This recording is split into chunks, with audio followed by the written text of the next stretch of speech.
मकरन्दमण्डलाकारव्याप्तं येन चराचरं तत्पदं दर्शितं येन तस्मै श्रीगुरवे नमः। गुरु ब्रह्मा गुरु विष्णु गुरुदेव महेश्वर गुरु साक्षात् परम ब्रह्म तस्मै श्री गुरुवे नमः। ओम ब्रह्ममयी महादेवी ज्ञान भक्ति प्रदायिनी नमस्तुभ्यं योग विद्यायै योग धर्म प्रसारिणी। ओम सृष्टि स्थिति विनाशनानं शक्तिभूते सनातनी गुणाश्रये गुणमयी नारायणी नमोस्तुते। कर्पूरगौरं करुणाय अवतारं संसारसारं भुजगेन्द्रहारं सदा वसन्तं हृदयारविन्दे भवानी भवानी सैतं नमामि। तमेव माता पिता तमेव तमेव बन्धु सखा तमेव तमेव विद्यार्थिनं तमेव तमेव सर्वं मम देवमे। ॐ पूर्णमदं पूर्णमिदं पूर्णात् पूर्णमुदच्यते पूर्णस्य पूर्णमादाय पूर्णमेवावशिष्यते। ॐ शान्ति शान्ति शान्ति। नारायण हरि ओम नारायण हरि ओम। शिव शिव हर हर शिव शिव हर हर नारायण हरि ओम नारायण हरि ओम। परमात्मा अंतर्यामी परमात्मा अंतर्यामी परमात्मा अंतर्यामी परमात्मा अंतर्यामी नारायण हरि ओम नारायण हरि ओम। शिव शिव हर हर शिव शिव हर हर नारायण हरि ओम नारायण हरि ओम नारायण हरि ओम।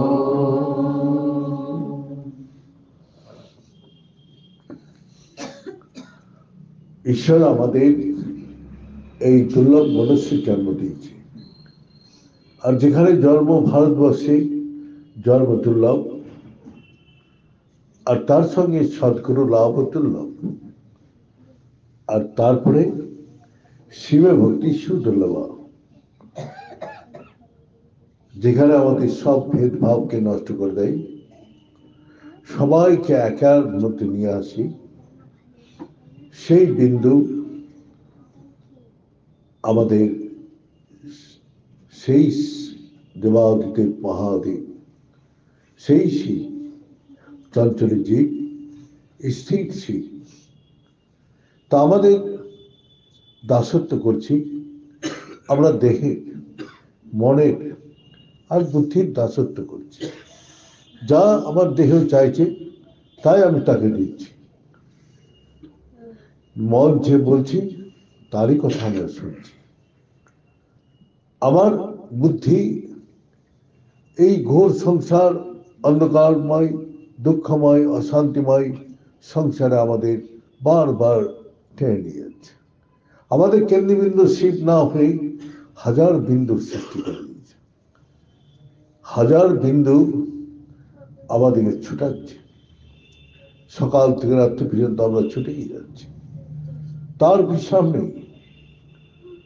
আমরা রাত্রি যখন ঘুমাতে যাই, কালকে এই করতে হবে, সেই চিন্তা নিয়ে আমার জল্পনা কল্পনা চলতে থাকলো। তো বিশ্রাম কোথায়? বিশ্রাম কোথায়? যেখানে এই সংসার থাকবে না, যেখানে দেহবোধ থাকবে না, যেখানে মন থাকবে না, বুদ্ধি থাকবে না, ডিপ স্লিপেই আমাদের পূর্ণ বিশ্রাম হয়। এবং সেই বিশ্রামে আমরা শান্তি এবং আনন্দ বোধ করি। কিন্তু আমি রাত্রে ঘুমাতে যাওয়ার সময় অস্থিরতা, চঞ্চলতা, সকালে উঠেই বারবার ঘুম ভেঙে যাচ্ছে, ঘরের দিকে তাকাচ্ছি যে সকালে উঠে আমাকে আবার ছুটতে হবে। মানে দাসত্ব। স্বাধীন কোথায় তুমি? তুমি নিজের কাছে নিজেই দাসত্ব রেখে দিচ্ছ। তুমি স্বাধীন হতেই পারো না। তুমি মনকে বলো না যে ভগবানের ভক্তি কর, এই দেহকে ভক্তির কাজে লাগাও। তোমার বুদ্ধিকে সৎ মার্গে তাকে প্রেরণা দাও। সে তো তুমি পারবেই না, সেটা তার কথা শুনবেই না। কারণ এখানে আমাদের সংসারে এসে আমরা মোহ আর দ্বন্দ্বে ফেসে গেছি। এই মহদ্বন্দ্ব থেকে আমি নিজেই মুক্ত হতে চাই না। কিরকম? আমরা নৌকা চেপেছি, এপার থেকে ওপার যাব। এবার নৌকা চালানো হচ্ছে, কিন্তু আমরা ওপারে আর কিছুতেই পৌঁছাতে পারছি না। কেন? কারণ ওই দড়িটাই খোলা হয়নি। তুমি যতই নৌকা চালানোর চেষ্টা করো না কেন, দড়ি যতক্ষণ না খুলবে ওই পারে পৌঁছাবে না। পারবে দড়ি বাঁধা অবস্থায় ওই পারে পৌঁছে দিতে? সেরকম আমাদের আসক্তি, এই দেহের প্রতি আসক্তি। তোমার ধন সম্পত্তি কত লোকে রোজগার করেছে, সবই তো এখানেই ছেড়ে দিয়ে চলে গেছে। কি তার সঙ্গে কি গেছে? এত শোনার পরেও যদি আমাদের চেতনা না জাগে, তাহলে আমরা তো অজ্ঞান শিশুর মতো। তা আমি তো বলেছি, আমি শুধু সৎসঙ্গ করি, গুরুজি আমাকে বলে গেছে তার জন্য আমি করি। কিন্তু এটা গ্রহণ করার মতো শক্তি কারো নেই। ওটা ভারতবর্ষ আমি করেছি, সেখানে প্রত্যেককে এই কথাই বলেছি, করো না, ভগবানের ভক্তি লাগাও, সব ছেড়ে দিয়ে। ভগবান বলেছে অনন্য চিন্তাতেই যে আমার চিন্তা করে তার সব চিন্তা থেকে আমি তাকে মুক্ত করি। আমাদের এবার গিয়েছিলাম ইন্দোরে, সেখান থেকে রাজা ভোজের যে রাজত্ব আছে রতলাম, সেখানে গিয়ে শুনি অনেক সব ভিআইপি লোকরা ছিল সেখানে, কালেক্টর ইয়েটি সব অনেকে এসছে। কিন্তু তাদের মধ্যে একজন বললেন, সেও লয়ার ছিল, সে বলল আমাদের হাইকোর্টে একজন উকিল, সে ধ্যান ধারণা করত, তার একটি কেস, জটিল কেস চলছিল, সেই কেসে সেদিন ফাইনাল ডিসিশন ছিল, সে ধ্যানে বসছে, ধ্যানস্থ হয়ে গেছে। ধ্যান কখন ঢুকল? যখন তার ক্লায়েন্টরা মিষ্টি নিয়েছে, স্যার স্যার আপনার জন্য মিষ্টি নিয়ে এসেছি, আমরা তো কেসে জিতে গেছি। বলে কি বলছিস, আমি তো এইমাত্র ধ্যান থেকে উঠছি, আমি তো কোর্টে যাইনি। বলে কি বলছেন স্যার, আপনি কোর্টে গেলেন, সেখানে আপনার সিগনেচার আছে, আপনি যেখানে কথাবার্তা বলেন সেখানে সব লোকে তার প্রমাণ আছে, আপনি কি বলছেন, মাথাটা তো খারাপ হয়েছে নাকি? জজ সাহেব বলল, আপনি তো কালকে খুব ভালো জিতে গেলেন। স্যার আমি তো যাইনি কোর্টে।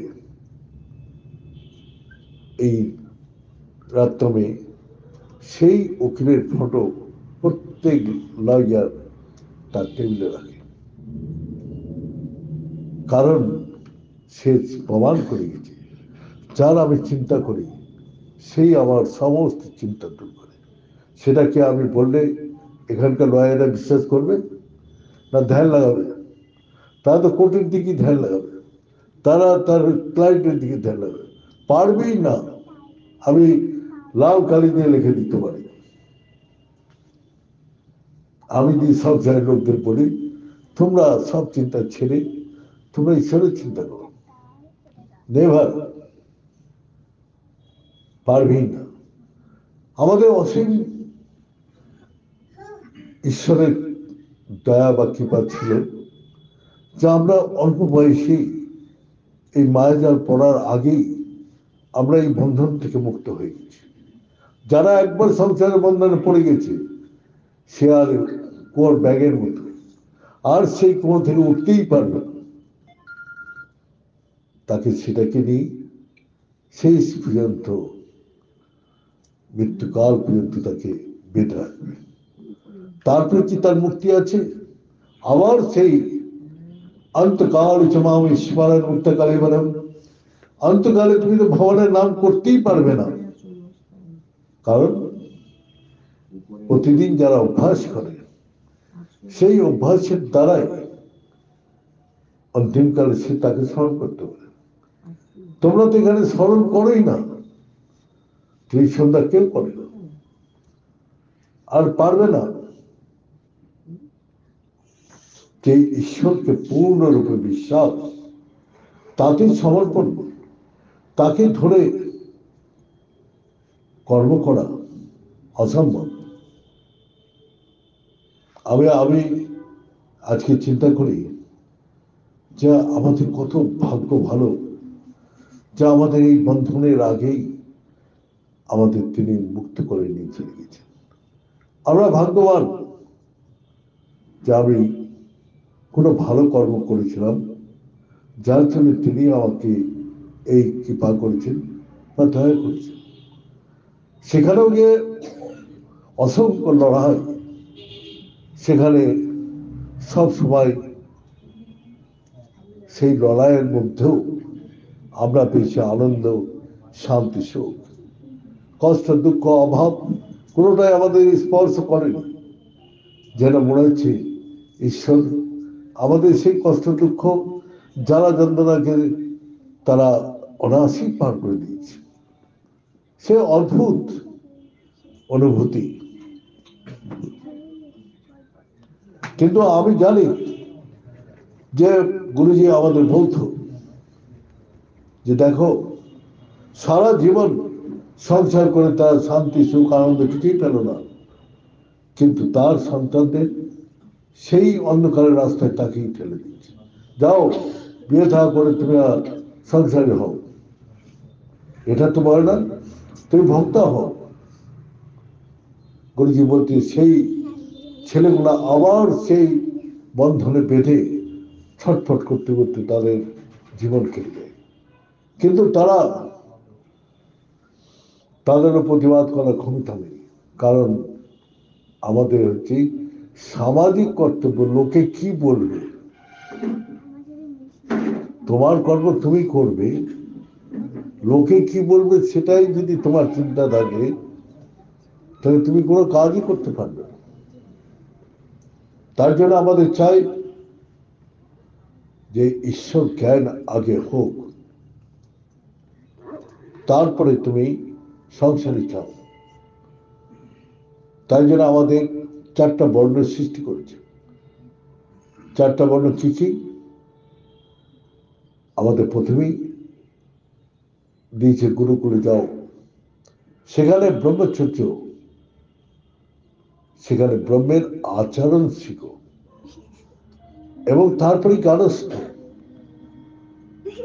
গার্হস্থ জীবন কিভাবে পালন করবে সেটা তুমি সেই ব্রহ্মচর্য মানে বিয়ে না করা নয়।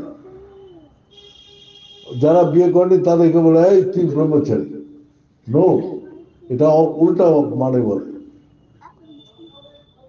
যার ব্রহ্মের আচরণ শিখেছে তাকে ব্রহ্মচারী বলা হয়। কারণ আমাদের ভিতরে অনেক ভুল ধারণা নিয়ে সবাই বসে আছে, কিন্তু সেই ভুল ধারণা থেকে সে মুক্ত হতে পারবে না।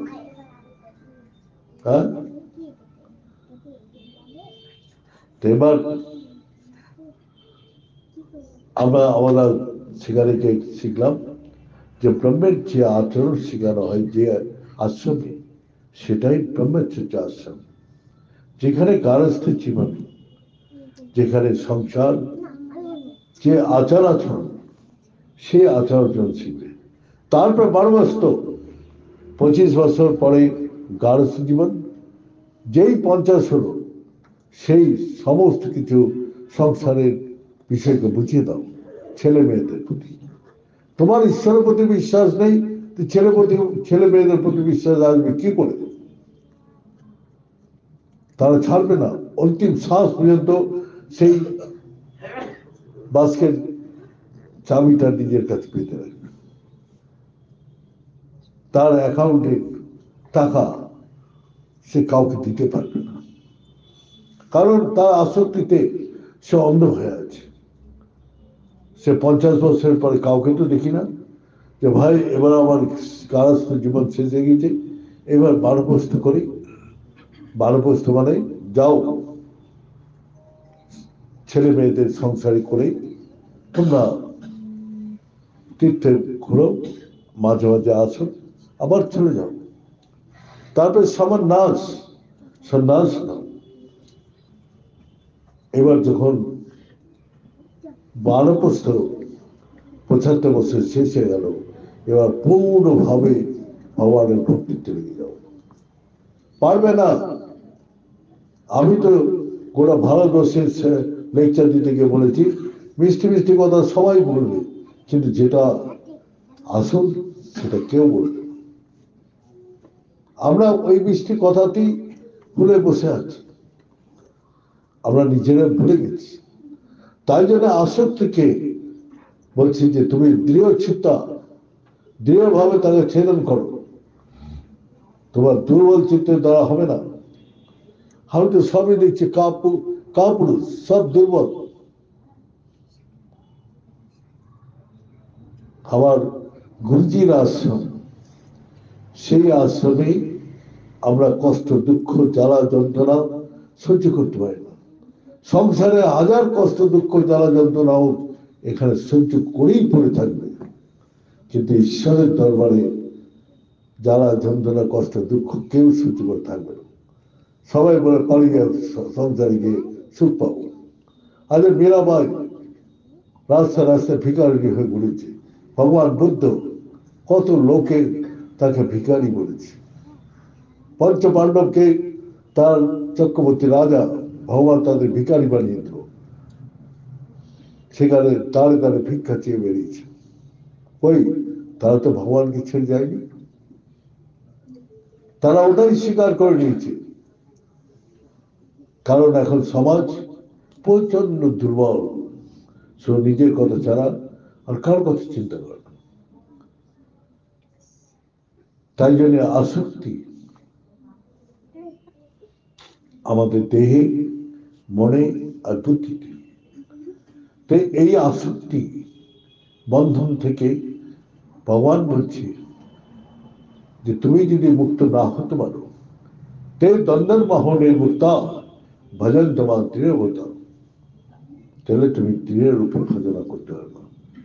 এই পশু পাখি, গাছপালা, কীট পতঙ্গ এই জমিতে লাখ ক্রোড় জমিতে ঘুরতে থাকবে। আজকে আমি কোনো বিশ্রাম নেই। আমাকে সব ভক্তরা বলে বিশ্রাম করো। আমার গুরুজি আমাকে কাজ করতে পারিতে আমি কাজ করে যাবো। আমার দেহের বসে নেই, মনের বসে নেই, বুদ্ধির বসে নেই। গুরুজি যা বলেছেন সেটাই আমার কাছে সাধন ভজন। কিন্তু আজকে আমি দেখছি আশ্রমে যারা আশ্রমবাসী তারা সুখের সন্ধান করছে। আমার এখানে কষ্ট, আমার এটা হচ্ছে না, আমার ওটা পাচ্ছি না। আমরা তো সমস্ত ছেড়ে দিয়েছি। আমাকে যখন এখান থেকে যাই, কোথায় থাকবে আমার বন্ধু বান্ধবরা জিজ্ঞাসা করতো। আমরা গুরুজি যেখানে থাকবো সেখানে থাকবো, গাছতলায় গিয়ে থাকবো। তোমরা পারবি? পারবো না, পারতে হবে।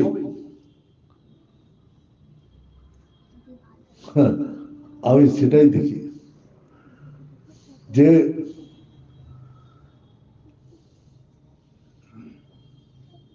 সেখানে বোম্বেতে আমি গেছি, বোম্বেতে দেখেছি গণেশপুরী সে 1000 কোটি কোটি টাকার বিরাট আশ্রম। স্বামী ভক্তানন্দ, নিত্যানন্দ সিদ্ধ পুরুষ ছিলেন। তাকে গালাগালি ভিখারি বাচ্চা বলে কত তাকে অত্যাচার করেছে। পালাও এখান থেকে, লাঠি দিয়ে মারতো, পাথর দিয়ে ছুঁড়ে মারতো, গালাগালি দিত।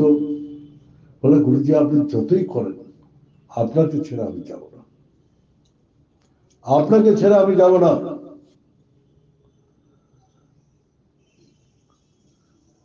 তখন খুশি হয়ে একদিন তার মালা আর টুপি দিয়ে বলে যাও বেটা, মস্তি নাচ করো। তারপরে সেই মুক্তানন্দ আমাদের কপুর সাহেব, লাইব্রেরি কপুর সাহেব দিল্লিতে, তার বোনের সঙ্গে একবার দেখা। তিনি সন্ন্যাসী হয়ে গেছেন। তিনি রোহতক মেডিকেল কলেজের মেডিসিনের হেড অফ দি ডিপার্টমেন্ট ছিল, ডাক্তার। তাকে বলেছিল 30 বছর আগে যদি দিয়ে দেয় তাহলে এর হাজবেন্ড মরে যাবে। তারপরে গুরুদেবের কাছে যায়। তখন বলছে উর্মিলা তুই কেন চিন্তা করছিস? তোর আন্ডারে 100 বিদেশি ডাক্তার কাজ করবে তোর আন্ডারে। এখানে থেকে প্লেন নামবে আর উঠবে। এখানে 5000 রুম তৈরি হবে। বলে গুরুজি আমরা দুটো রুমে থাকি, একটা ছেলেরা থাকে একটা মেয়েরা, একটা দুটো পায়খানা, জল কলের জল টিপে করি। আর আপনি এগুলো কি স্বপ্ন দেখাচ্ছেন? বলে দেখ না उर्मिला, एक दिन पूर्ण रूप से सब कुछ हो जाएगा। এবার কাজ শুরু হলো। কোথায় থেকে কোথায় কি হলো কেউ জানে না। সেখানে ইনকাম ট্যাক্স অফিসাররা তাকে রেড করতে গেল। রেড করতে গিয়ে বলো পয়সা স্বামীজি কোথা থেকে পান? তো তার সামনে একটা পুকুর ছিল। পুকুরে হাত ধুয়ে, 2 হাত ধুয়ে ব্যান্ডেল উঠে দেখিয়ে দিল এই দেখেন, দিয়ে আবার পুকুরে ফেলে দিল। এবার তার সমস্ত লোকদেরকে নামা পুকুরে। পুকুরে নামছে, দেখছে সব কুমির ঘুরে বেড়াচ্ছে। স্যার এখানে তো কোনো টাকা পয়সা কিচ্ছু নেই, এরা তো কুমির ঘুরে বেড়াচ্ছে। অলৌকিক অলৌকিক শক্তি, তার পূর্ণ বিশ্বাস গুরুর প্রতি, তাকে ছেড়ে সে যায়নি। তার জন্য তার সব ঋদ্ধি সিদ্ধি প্রাপ্তি হয়েছে। পূর্ণ বিশ্বাসই মানুষকে তার সমস্ত শক্তি জাগিয়ে তোলে। সেই পূর্ণ বিশ্বাস নেই, এই দুর্বল বিশ্বাস দিয়ে কেউ কোনো কিছু করতে পারবে না। এই দিন যাচ্ছে, ব্যাস দিন যাওয়ার মতো কাটবে। পুরস্কার আছে কারণ এই দ্বিধা দ্বন্দ্ব মোহকে কাটতে। এখানে 1000 কষ্ট পাবে কিন্তু ছেড়ে যাবে না। আমরা অনেককে বলেছি যাও না, তুমি এত কষ্ট হচ্ছে যাও আশ্রমে থাকো। বলে না না বাবা, এদের ছেড়ে থাকতে হবে। হ্যাঁ, আমার নিজের মাই গিয়েছে, 2 মাস থাকার পরে বলছে কবে বাড়ি পাঠাবি, কবে বাড়ি পাঠাবি। আমরা তো আমি আছি, তোমার কি এখানে অসুবিধা? তোমার তো সেবা আমরা করছি, 3 রাত্রি লেগে আছে তোমার সেবার জন্য। তবু বাড়ির জন্য কেন ছুটছো মা? বলছে যে না, ওই নাতি নাতনিগুলো আছে না, ওরা আসে, ওরা কোলে বসে, কোলে উঠে। তারপরে ওই সেই মোহ আসক্তিতে বেড়ে আছে। আর ঠিক আছে, তোমার যেটা ভালো লাগে সেটাই করো। তা এখন আমি তো আমার নিজের মাকেও দেখছি, কিন্তু আমাকে কোনোদিন তিনি সাধু হতে মানা করেনি। আমি বললাম, বা আমি তো সাধু হয়ে যাবো। বলে খুব ভালো কথা, সাধু হবে এর চেয়ে বড় আর কথা কি, কেউ তো হয় না, তুমি হবে বলেছ, এটাই খুব বড় কথা। আর তোমাদের বাড়ির কেউ বলে যে সাধু হয়ে যাবো, দেখো তোমার অবস্থা কি করে দেবে। এটা ডিউটি, ওটা ডিউটি, সেটা ডিউটি, তুই এটা ছেড়ে দিলে কি হবে, ওটা ছেড়ে, আর যে কালকে যদি মরে যায় তাহলে তার কি হবে, যদি কালকে মারা যায় তাহলে তার কি হবে। তার উত্তর নেই, বলে এটা মেনে নিতে হবে, তার বাধ্য। তো জীবিত অবস্থাতে নিতে পদ পদ কর। তাহলে এই অবস্থায় আমি ওই নৌকা চালানোর মতো ভগবানের নাম দুবার বসে করলাম, ওতে তুমি পার লাগতে পারবে না। এখানে ভগবান বলছে বেদিষু যজ্ঞেষু তপেষু জৈব দানেষু যত্ন ফলবধিষ্ঠিতম অত্যুতি সর্বমেদম বিদিতম যোগী স্থান মৌপিতি চন্দম। তোমাকে কিচ্ছু করতে হবে না, আমি তোমার বুদ্ধি বসে আছি। তুমি আমার সঙ্গে যুক্ত হয়ে আমি সব করছি,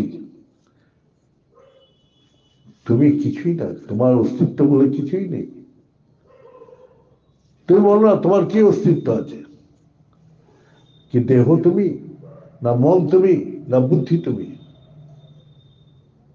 আত্মা, আত্মা সেই তো পরমাত্মা। তাকে জানলেই তো তোমার মুক্তি, তাকে জানলেই তো আসক্তি নষ্ট হয়ে যাবে। সেই আত্মা তোমার দেহের ভিতরেই আছে। তো সেই জন্যে আমি অনেকদিন আগে একটা গল্প শুনিয়েছিলাম যে এক গরিব ব্রাহ্মণ, সে ভগবানকে দর্শন করার জন্যে অনেক কষ্টে পয়সা জোগাড় করেছে। কোথায়? বদ্রীনাথ, বদ্রীনাথে বদ্রীনাথ বাবাকে দর্শন করবে। সে পায়ে হেঁটে যেতে যেতে অনেক সময় লেগে গেছে। যখন সেখানে বদ্রীনাথে পৌঁছায় মন্দিরের দরবারে, তখন সেখানে পূজারী তালা বন্ধ করে চলে যাচ্ছে। তখন বলছে, তুমি এই কি করে এখানে এসছো? বলে, আমি ভগবানের দর্শন করতে এসেছি। বলে, আর পারবো না আসতে, তেনার দর্শন করেই আমি যাব, তা তার মরি আর বাঁচি। পালিয়ে যাও, এখানে বরফের ঢের হয়ে যাবে, বরফের স্তূপ হয়ে যাবে, তুমি যাও এখান থেকে। বলে, না, আমি যাব না, ভগবানের যতক্ষণ আমাকে দর্শন না দিবে, ভগবানকে দর্শন করেই আমি যাব, দৃঢ় সংকল্প। তখন সেই বলল, তুমি তাহলে এখানে জীবিত থাকতেই পারবে না, তুমি মরে যাবে। এখানে চতুর্দিকে হিমালয়, বরফ পড়বে, মন্দির ঢেকে যাবে। তবুও সেই ব্রাহ্মণ দৃঢ়, না, ভগবান একবার দর্শন দিয়ে দেয়, আমি চলে যাব। এইবার সেখানে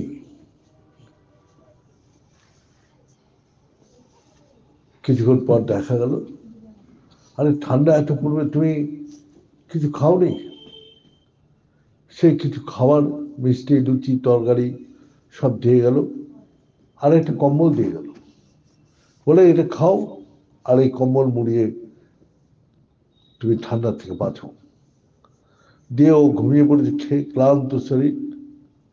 এবার চতুর্দিকে চিৎকার চেঁচামেচি শুনে তার ঘুমটা ভেঙে গেছে। সেই সময় সেই পূজারী এসে তালা খুলছে। আরে কে বসে আছে ওখানে? মুখ খুলে সেই কম্বল থেকে বেরিয়ে এলো সেই গরিব ব্রাহ্মণ।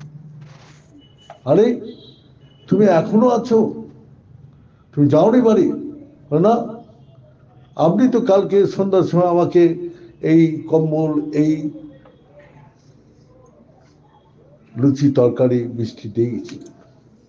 আমি তো খেয়ে ঘুমিয়েছি, এই যে সকালে উঠছি। তার মানে 6টা মাস ভগবান একটা রাত্রের মধ্যে কাটিয়ে দিলেন। পূজারী তাকে দেখে পূজারী নিজেই প্রণাম করছে, ধন্য তোমার দৃঢ় সংকল্প, তোমাকে ভগবান স্বয়ং এসেছিলেন, তোমাকে দর্শন দিয়ে এই খাবার দিয়ে গেছে আর এই কম্বল দিয়ে গেছে, তোমাকে আমি প্রণাম করি। এই খবর সেকেন্ডের মধ্যে চতুর্দিকে ছড়িয়ে গেল। এবার বদ্রীনাথকে দর্শন না করে সে ব্রাহ্মণকেই সবাই দর্শন করতে শুরু হলো। তার অভাব, কষ্ট, দুঃখ এবং ভগবানের ভক্ত বলে চতুর্দিকে তার প্রচার হয়ে গেল। তার কষ্ট, দুঃখ, জ্বালা যন্ত্রণা চিরকালে মিটে গেল। তাকে হাজার লোকে এসে বন্দনা করছে, প্রণাম করছে। তুমি ভগবানের স্পর্শ, তোমাকে কম্বল দিয়ে গেছে, তোমাকে খাবার দিয়ে গেছে।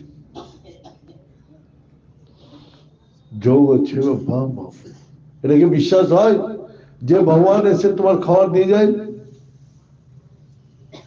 কিন্তু আমার জীবনে একদিন হয়েছে। বারবার গুরুদেব বলতেন যে খাওয়ার জন্য ছুটবে কে? পশু। তুমি পিতামাতা, তোমার ঈশ্বর তোমার পিতামাতা। এদিকে শ্লোকে বলছো, মনে বলছো যে হে জগৎ, তুমি তুমি যাকে মা বলছো তার শহরে যাও, তুমি অভুক্ত থাকবে?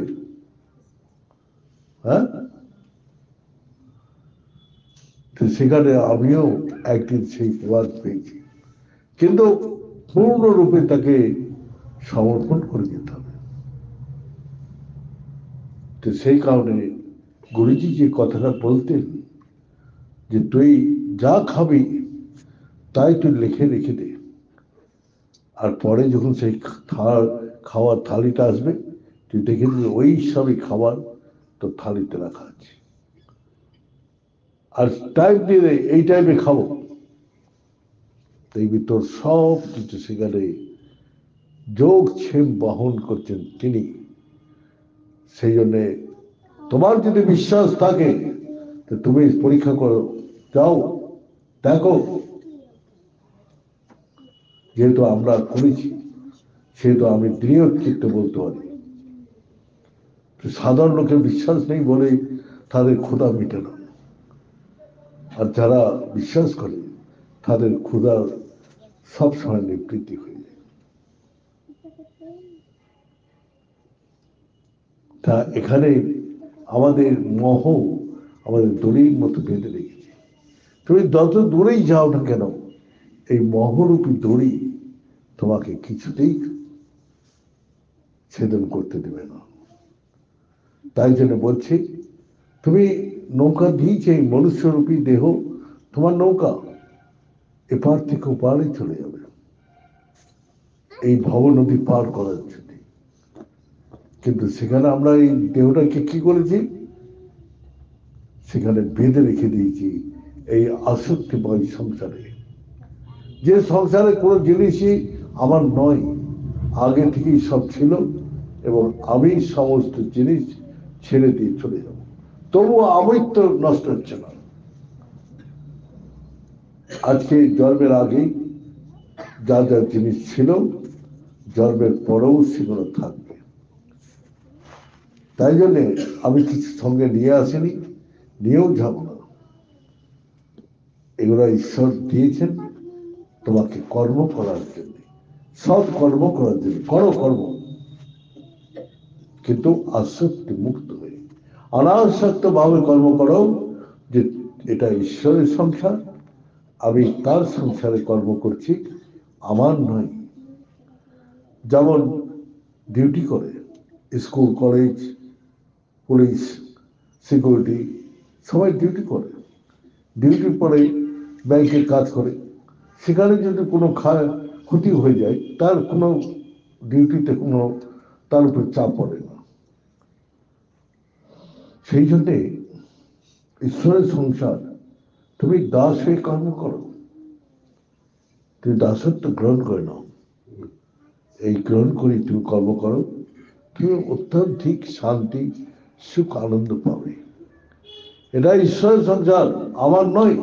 তিনি কষ্ট, দুঃখ, জ্বালা, যন্ত্রণা, মান, অপমান যত কিছুতেই তাকে সহ্য করে তাকে ধরে রাখতে হবে, তার কাজ করে যেতে হবে।